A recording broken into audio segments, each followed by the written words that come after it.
Welcome to Sci-Fi Quantum Archives. Don't forget to like, subscribe, and explore. April 17th, 2049. The day everything changed. It started as a whisper in the void.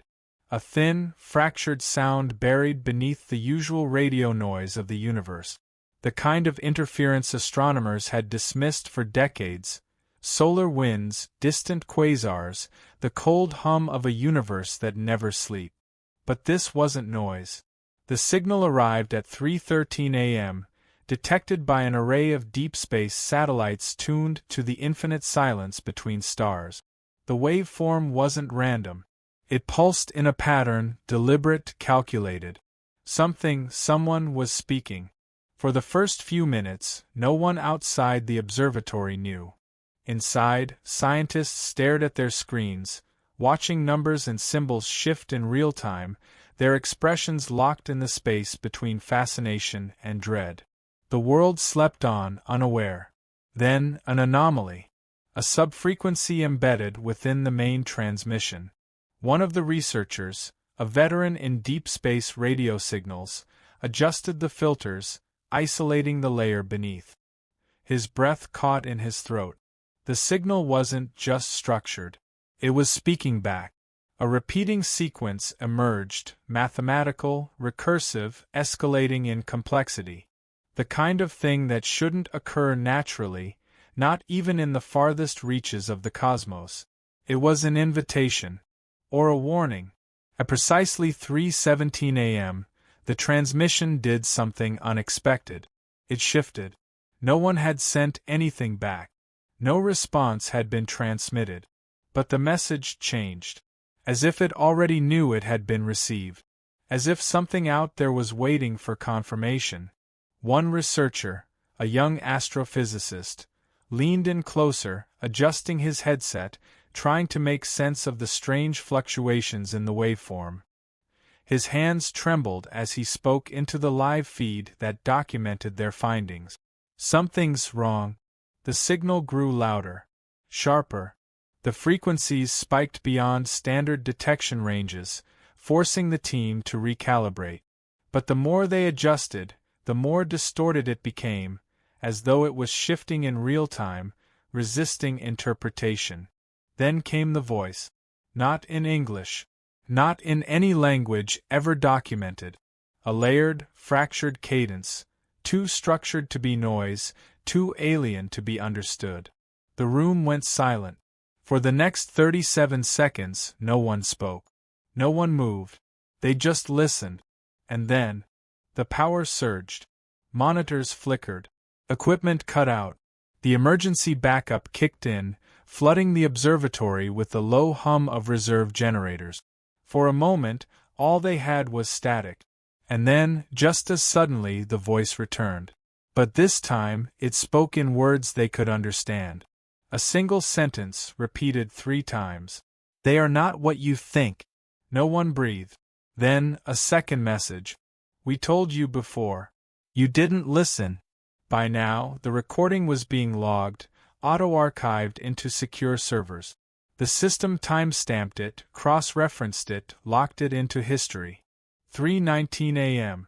The moment humanity learned it was no longer alone. And then, before anyone could process what had just happened, one of the monitors came back online. A new transmission had begun. Video. The team stood frozen as the grainy, flickering image stabilized. The feed was low resolution, fragmented. It wasn't coming from Proxima Centauri. It was coming from Earth. A security camera feed. Unfamiliar. An empty hallway, flickering fluorescent lights overhead. Somewhere underground. No doors. No windows. And then, movement. A figure stepped into frame.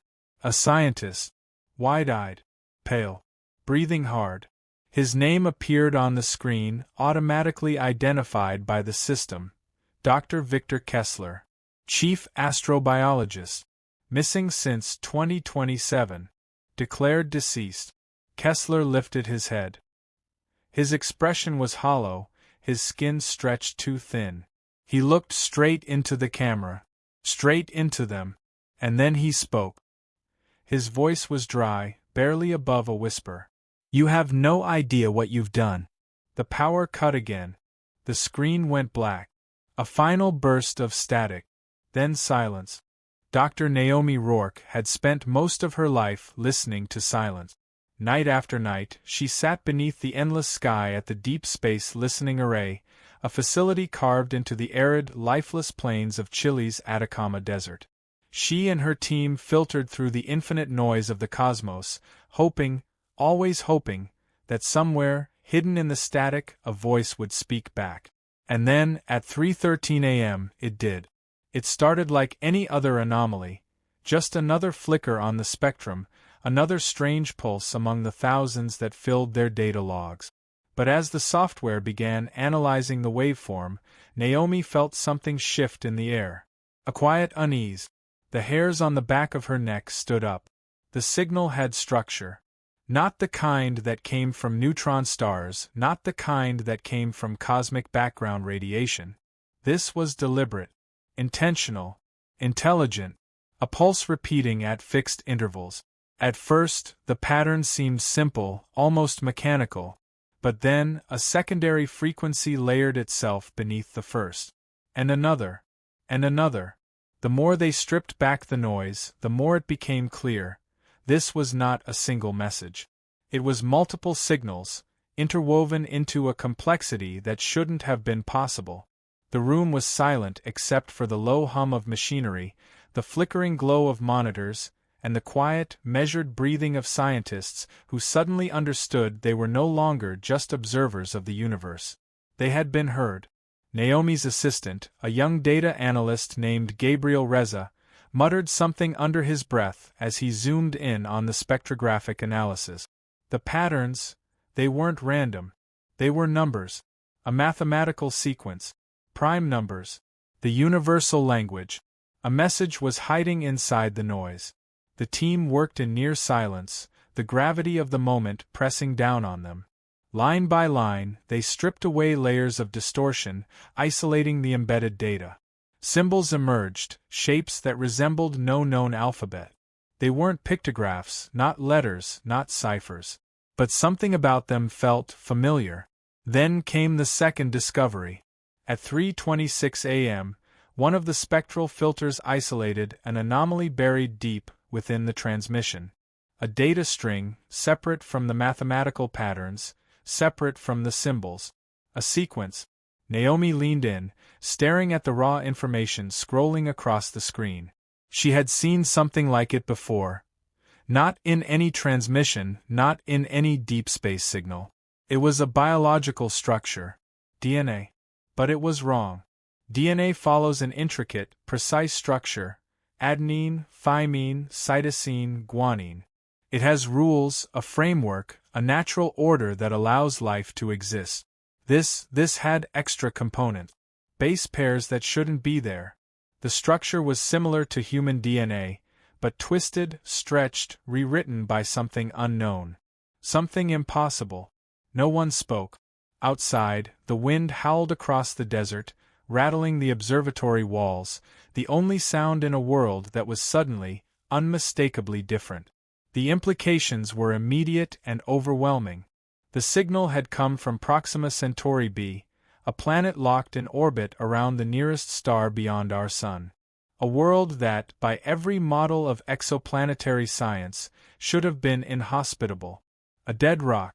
No liquid water. No breathable atmosphere. And yet, something had sent a message from there. Something that understood numbers. Something that understood symbols. Something that understood DNA. The transmission had been received in several locations worldwide, funneled into databases at SETI, NASA, the European Space Agency. Within hours, government agencies had been alerted. Defense departments, intelligence bureaus, the kind of people whose job was not just to understand a thing, but to control it. The first leaks hit the media within 12 hours. By the following morning, the world was awake. Some hailed it as the most significant discovery in human history, proof that life existed beyond Earth, proof that humanity was not alone. Others weren't so sure. If a signal had been sent, then it had been sent for a reason. And if DNA was embedded inside of it, then it wasn't just a message. It was something else. A puzzle. Or a warning. The deeper they looked into the transmission, the less sense it made. 4 hours, Naomi and her team dissected the data, running it through every decryption algorithm, every linguistic model, every biological database available to them. The more they pulled it apart, the more it pushed back. Patterns within patterns, equations folding in on themselves, a puzzle that refused to be solved. Then, at exactly 4:41 a.m., the code shifted. A new sequence emerged, coordinate. At first, Naomi assumed they pointed to Proxima Centauri b, the source of the transmission. But when she cross-referenced the numbers with known star charts, the truth became clear. The coordinates weren't pointing to deep space. They were pointing to Earth. A precise location, buried deep within the Pacific Ocean. No one spoke. Gabriel, still typing furiously, adjusted the parameters, triple-checking the result. The numbers didn't change. It wasn't a mistake.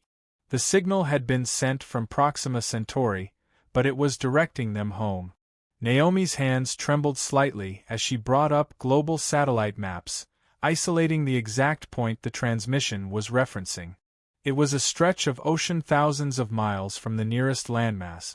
No islands, no structures, nothing but deep, open water. But when she overlaid historical geological data, something surfaced that hadn't been noticed before. A region of the ocean floor with no seismic activity. No tectonic movement. No recorded disturbances in over 100 million years. It was unnatural. The transmission had found it. Naomi exhaled slowly, trying to think, trying to understand what this meant. The signal wasn't just a message. It was pointing them to something that had been hidden on Earth long before humans had the technology to notice it. And then, another anomaly. A section of the decoded transmission repeated itself. A phrase, shifting through multiple languages. At first, it appeared as a broken string of text, but then the machine learning algorithm isolated the translation. 3 simple words. They are not what you think. The phrase repeated, again and again, shifting through English, Mandarin, Arabic, Latin, Sanskrit, dozens of languages both modern and extinct. Some the AI couldn't even classify, as if they belonged to something lost to time. Gabriel pushed away from his desk, rubbing his temples. They had expected a message from an alien civilization. They had expected contact. What they hadn't expected was this. By 6 a.m., the message had reached the highest levels of global intelligence. The United Nations was notified. An emergency summit was scheduled. The world's most powerful leaders, top scientists, classified agencies, all gathered behind closed doors. The official narrative had not yet reached the public. The Proxima signal was still being reported as an ongoing astronomical study, a scientific anomaly. But behind those locked doors, the people in charge weren't talking about discovery. They were talking about containment. The location in the Pacific was immediately classified. Satellites were repositioned to monitor it. A full-scale underwater reconnaissance mission was ordered, though no details of what they expected to find were disclosed. But Naomi wasn't the only one trying to understand the message. Dr. Cale Acero had been working in parallel with her team, running independent models through classified government servers. He had been one of the first to analyze the DNA sequence, one of the first to recognize its disturbing implications. And now, he was missing. It happened without warning. One moment, he was logged into the secure data feed, scanning through another layer of the transmission's metadata. The next, he was gone. His workstation was left powered on, his research notes untouched. The security logs showed no sign of forced entry, no evidence of struggle. And then, someone checked the CCTV footage. The camera feed from his lab showed him sitting at his desk, unmoving, his eyes locked on his screen. For nearly 5 minutes, he didn't blink. His breathing was slow, shallow, controlled. Then, without hesitation, he stood, turned, and walked out of the room. No urgency. No fear. Just quiet, deliberate movement. And he never came back. His last access log showed he had downloaded a subtransmission, a classified data packet embedded within the original message. Whatever it contained, it had made him leave everything behind. The footage ended with him stepping into the hallway, his figure vanishing beyond the reach of the cameras. And then, just before the video cut to static, for the briefest moment, the screen glitched. Not a normal error. Not a system malfunction. The kind of corruption that shouldn't happen. The kind that looked almost like a face. Something watching. Then the screen went black. For the past 36 hours, Naomi had barely moved from her workstation. The message had layers, hidden beneath the surface, buried inside the transmission like a secret waiting to be uncovered. Every time they thought they had decrypted the last piece, another fragment emerged. The deeper they went, the stranger it became. She had enlisted the help of an AI-assisted decryption model, a system designed for complex pattern recognition, something that could isolate anomalies within anomalies. But even the AI struggled. The signal wasn't behaving like anything natural. It wasn't just data. It was something reactive, as if it knew it was being watched. At precisely 2:14 a.m., the system flagged a new anomaly. A secondary waveform embedded in the original transmission. Something inaudible to human ears, hidden beneath the surface, imperceptible unless you were looking for it. A sound wave. Low frequency, barely registering on normal analysis. The AI had detected it not through sound recognition, but by tracking neurological interference in the researchers working closest to the transmission. Their sleep patterns had changed. Their brain activity had altered. Some had been experiencing hallucinations. Naomi hadn't noticed at first. She had chalked up the exhaustion, the vague sense of unease, to stress. But now she wasn't so sure. Gabriel had been the first to speak up about it. He had mentioned something strange, a whispering sound just on the edge of hearing. Faint, indistinct, something that vanished the moment he tried to focus on it. Then, others started reporting it too. Not just whispers. Figures in the periphery of their vision. Shapes that weren't there when they turned their heads. No one spoke openly about it. Until the first death. It happened in real time. NASA's SETI division had been running a parallel decryption process. Their systems had tapped into the same transmission, analyzing it from different angles, trying to find meaning where logic failed. Dr. Elliot Grayson had been one of the lead analysts on the project. A veteran astronomer, methodical, unshakable. He had spent years chasing signals, waiting for the moment humanity would no longer be alone. At 3:27 a.m., he stopped responding to messages. At 3:31 a.m., a live feed from his office captured him frozen at his desk. His screen was flooded with raw code, lines of data cascading too fast to be processed by human eyes. His posture was rigid. His hands rested on his keyboard, motionless. His mouth was slightly open, as if caught mid-sentence. Then, without warning, he exhaled sharply and slumped forward. It took another 40 seconds before anyone realized something was wrong. The feed stayed live, his motionless body illuminated by the glow of his monitor. When a colleague finally entered the room, they found him unresponsive. Emergency services were called. A medical team arrived within minutes. His body temperature was normal. No sign of cardiac arrest. No sign of trauma. But he wasn't breathing. They tried everything. CPR. Defibrillation. He was gone. When they conducted the autopsy, what they found made no sense. His brain had been wiped clean. The neural pathways, the physical structure of his thoughts, his memories, had been burned away. Not like a stroke. Not like natural degeneration.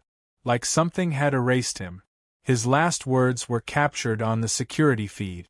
Muttered under his breath, barely audible, just before his body shut down completely. We were never alone. After that, everything changed. The transmission was no longer a scientific anomaly. It was a threat. Naomi hadn't slept in 2 days. There was no time for it, no way to force her mind into rest when every second brought new discoveries, each more impossible than the last. The transmission had already claimed a life. The signal was doing something, reaching into the minds of those who listened too long, leaving behind what? A message? A warning? Or something else entirely? Then came the call. An encrypted message routed through multiple networks, stripped of identifying metadata, buried beneath layers of digital misdirection. The voice on the other end was calm, deliberate. A man who called himself Daniel Valen. She had never heard of him before, but he knew who she was, and he knew about the signal. Before she could speak, he told her something that made the blood drain from her face. The Proxima Transmission wasn't new. It wasn't the first. It had been heard before. In 1971. The moment he said it, she knew it wasn't a lie. Something deep in her gut had already suspected it. How quickly the agencies responded, how the UN had moved within hours to suppress information, how the world's most powerful institutions seemed to have already known what to expect. Because they had seen it before. And they had buried it. Valen had been part of an intelligence division specializing in cryptographic analysis of non-terrestrial transmissions. His clearance had put him in rooms most people didn't know existed. He had read the original reports. The Proxima signal had first been intercepted over 5 decades ago, not by a civilian observatory, but by a classified deep space monitoring facility run by the U.S. military. The data was immediately seized. The project, codenamed Iris, was initiated within days. The signal in 1971 had been almost identical to the one detected now. Same frequency, same structure, same mathematical patterns. But there was one critical difference. The message wasn't coming from Proxima Centauri. It had been coming from Earth. Naomi felt a cold sweat break across her skin. If what he was saying was true, then the implications were staggering. A transmission identical to the one they had received from deep space had first originated from this planet. And more than that, when they had decrypted it, when they had stripped away the layers of encoded information, it had contained something impossible. Genetic data. The 1971 transmission had embedded within it the full sequence of human DNA. But it wasn't our DNA. Not exactly. It had been altered. Subtle, deliberate modifications. Changes to specific sequences, specific genes. Edits that were not natural. Someone or something had changed us. And whoever had sent the message, whoever had embedded that genetic sequence inside of it, wanted to make sure we knew. The full contents of that transmission had been locked away, classified at the highest levels, buried under layers of disinformation. Project Iris had been formed not to decode it, but to silence it, to ensure no one else ever discovered what had been hidden inside. And now, 50 years later, the signal had returned. This time, from the stars. Naomi barely registered her own breathing. None of this had been an accident. The Proxima Transmission had waited.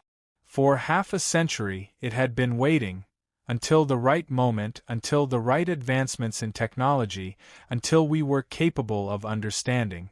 And now, whoever had sent it was no longer speaking from Earth. They were answering from somewhere else, from wherever they had gone. Valen's voice cut through the silence again. There was more. The original records, Project Iris, still existed.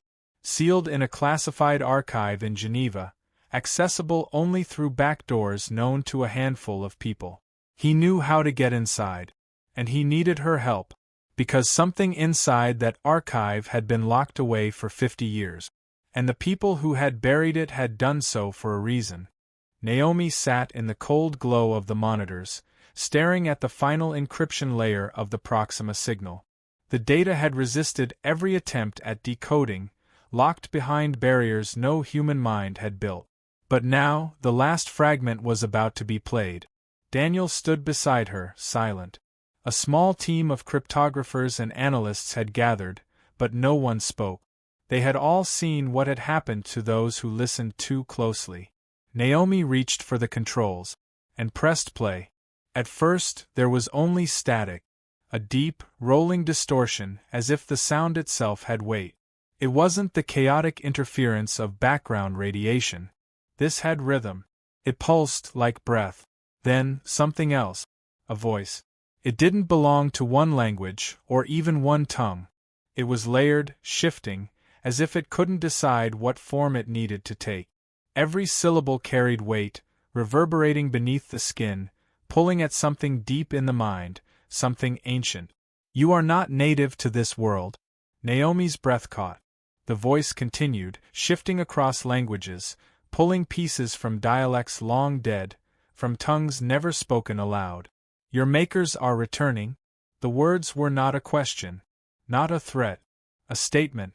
The air in the room felt heavier, charged, as if something unseen had pressed its weight into the space around them. Naomi's hands were shaking. She forced herself to focus, to run the analysis in real time, pulling apart the sound, isolating its elements. It wasn't just a voice. It was not human. The tonal shifts, the way the frequencies overlapped, it wasn't something that vocal cords could produce. It was constructed, as if whoever, or whatever, had sent it had no native language of their own, as if they had borrowed the voices of others to create one. Then, another burst of data. Something buried beneath the sound wave itself. A final code. She ran it through every known database, through every linguistic model, every decryption key. And then, it unlocked. A new sequence emerged. DNA. Not a message. A blueprint. She analyzed it against Earth's genetic database, and her stomach turned to ice. It was human DNA. But it wasn't ours. Not entirely. There were differences. Subtle, precise, impossible changes. Sequences that did not belong to any known evolutionary branch. Insertions that could not have occurred naturally. It was as if someone, had reached into the core of human biology and rewritten it, long before recorded history. And they had left a message behind. Not in stone. Not in ancient text. Inside the body itself. Inside every person who had ever lived. For millions of years, the truth had been encoded in human cells, waiting for the moment someone would finally be able to read it. Waiting for the right technology. Waiting for the right time. And now, the time had come. The Proxima signal had not been a warning from an alien species. It had been something older. Something that had been here before. Something that had left, but had never truly been gone. And now, they were coming back. It started with the tides. Subtle at first. Almost imperceptible. Coastlines receded in ways that did not match expected tidal patterns. In some places, the sea pulled back further than it ever had, exposing stretches of ocean floor that had not seen the sky in millennia. Elsewhere, water pressed higher onto the shores, ignoring gravitational models, refusing to retreat. For a time, scientists blamed the anomalies on seismic activity, until the instruments told a different story. The moon was moving. Not much. Microscopic deviations, shifts so small that only the most precise orbital models detected them. At first, the calculations suggested a standard perturbation, some unknown mass exerting a mild gravitational force. But within hours, the measurements changed. The fluctuations were not random. They were rhythmic. Something was affecting the moon's orbit, and it was getting stronger. Across observatories worldwide, telescopes locked onto the lunar surface, tracking its motion with an urgency that had not been felt in generations. What they found defied reason. The moon wasn't just shifting. It was reacting. By 2:34 a.m., global seismometers registered a deep, rolling vibration, so low that it could not be heard, so massive that it rippled through the entire planet like an unseen heartbeat. The epicenter was not on land. Came from the Mariana Trench. The Pacific Seismographic Network recorded the first tremors. Instruments stationed along the ring of fire detected movement at depths where no movement should have been possible. Then, something changed. A pulse. Not a quake. Not an eruption. A single, measured sound. A resonance so vast that for a brief moment, every seismic sensor on the planet registered the same signal, as if the entire Earth had been struck by a force from below. The world took notice. Naval satellites repositioned. Deep-sea research stations scrambled to deploy unmanned drones. Something was happening in the abyss, something that should not have been there. Then, the first images arrived. Live footage from an autonomous survey drone captured what no one was prepared to see.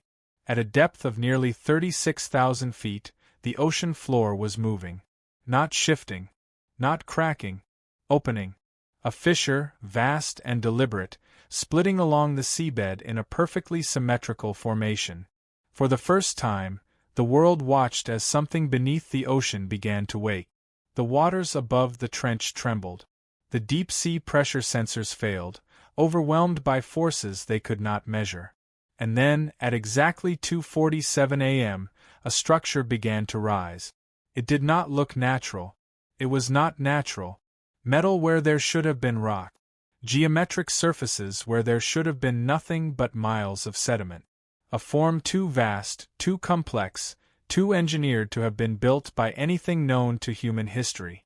And it was moving upward, pushing through miles of ocean, forcing the deep currents aside, as if the weight of the world no longer applied to it. Every satellite trained on the Pacific registered the event.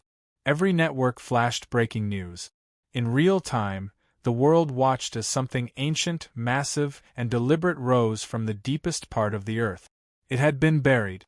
It had been waiting. And now, it was no longer asleep. The world had barely begun to process what was rising from the depths when the screens went dark. It happened everywhere, all at once. News stations, private broadcasts, security feeds, even classified military channels. Every frequency, every signal seized. For exactly 14 seconds the world was silent. Then the static came. Not the usual interference, not the kind caused by storms or failing transmissions. This was intentional. A pulse. A wave of distortion rolling across the airwaves, overtaking every channel, overriding systems that should have been impossible to break. And then, through the static, the signal returned. But this time, it was different. It had been translated. For the first time, there were no mathematical sequences, no encoded symbols buried within the noise. No puzzles left to decipher. This was a voice. Clear. Direct. Spoken in every known language at once. Your creators arrive at dawn. The words stretched across every screen, appearing in stark, unbroken text. No signature. No symbol of origin. Just a single sentence. Repeating. Over and over. Across every device. Across every border. Governments collapsed into chaos. The highest levels of global intelligence scrambled for answers, but there were none. Who had sent the message? What was arriving? The questions flooded the emergency response networks, but no one had an explanation. Every defense system on the planet was fully operational, yet they had been powerless to stop the broadcast. The Proxima signal had never been a request for contact. It had been an announcement. The realization sent shockwaves through every agency that had worked to suppress the truth. The ones who had buried the 1971 transmission, the ones who had spent decades ensuring no one asked the right questions. They had silenced the warning. And now, the warning was no longer relevant. Panic swept through the street. Emergency sirens screamed across cities, automated alerts pushing evacuation orders with no clear destination. People looked to the sky. They looked to the deep. Nowhere felt safe. Naomi stood, staring at her screen, watching the words repeat, knowing the world she had known was already over. And then she saw it. A detail so small, so impossibly subtle that no one else had noticed. The stars.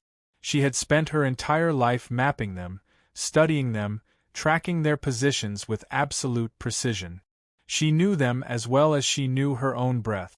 And now, they were wrong. Not just misaligned. Moving. Not meteors. Not satellites. Something else. Distant points of light that had once been fixed in the night sky were now shifting, forming patterns where none had existed before. For the first time in recorded history, the stars were rearranging themselves. And Naomi understood. The arrival had already begun. The sun never rose the way it was supposed to. The world had waited for dawn with an unease that settled deep in the bones, with a silence that stretched across cities, towns, and empty highways. Governments had lost control hours ago. There were no more emergency broadcasts, no more orders to shelter in place. Whatever was coming, it had already decided its own arrival. And then, just as the horizon began to shift from black to the first traces of gray, something happened. A tremor. Not on land. Not beneath the oceans. Above. The moon. Every telescope, every observatory, every high-powered imaging satellite locked onto it at once, tracking what should have been a routine celestial body, unchanging, unmoving in its quiet orbit. But this time it moved. It wasn't gradual. It wasn't an illusion. The moon, the very thing that had been humanity's first step into space, the silent watcher of Earth's history, had shifted. And then it cracked. A fracture spread across its surface, stretching from pole to pole in a jagged, uneven rupture. For centuries, scientists had believed the moon to be a solid celestial body, a natural satellite formed from the debris of Earth's violent past. They had been wrong. The fracture widened. Something beneath the lunar crust was not rock. The layers of dust, the impact craters, the scars of time itself, all of it began to peel away. It was not breaking apart. It was shedding its disguise. Underneath, vast sections of metal became visible. Structures. Geometric configurations that reflected the sunlight in ways no natural formation ever could. It had never been just a moon. It had been something else. For the first time in recorded history, humanity understood a terrifying truth. The moon was not a satellite. It was a construct. And it was activating. The shift in orbit became undeniable. Cities along the coastlines felt the ocean withdraw again, as if some unseen force had reached into the tides and pulled them away from shorelines. The sky above flickered, the stars still wrong, still shifting, rearranging themselves into patterns no astronomer could recognize. And then it arrived. At first, it looked like an absence. A black void that swallowed light itself. The sun dimmed, not eclipsed but obstructed. Something materialized in low orbit, descending past the lunar shell, moving between Earth and the sky. It was not a ship. A ship implied it had been built. A ship implied it had a crew, a purpose that could be understood. This was a structure that had existed long before the human mind had formed the concept of time. It stretched beyond the limits of comprehension, its edges fading into the horizon itself. Every measurement failed to define it. Every attempt to grasp its size, its scale, became meaningless. For 7 full minutes, the world remained in its shadow. No light, no warmth, just silence. Then, the Proxima signal returned one last time. But this time, it did not speak to the world. It spoke to something else. Naomi knew then that it had never been a message for humanity. It had never been a beacon sent for discovery. It had been a signal sent to wake something up. And now it was too late to stop it. She sat in front of her camera, her hands steady despite everything. The final transmission had to be recorded. Not for herself. Not for the governments that had spent decades hiding the truth. But for whoever would come after. She looked into the lens. And she spoke. The Proxima signal wasn't a warning. She took a breath, knowing this would be the last thing she ever said to a world that was no longer her own. It was an arrival notice. Then, static. The transmission cut. The screen went black. And across every monitor, every broken network, every silent radio frequency, a single sentence appeared. To be continued. If you believe humanity deserves a future among the stars, subscribe now. Only those who'd abandon Earth to its fate will scroll past.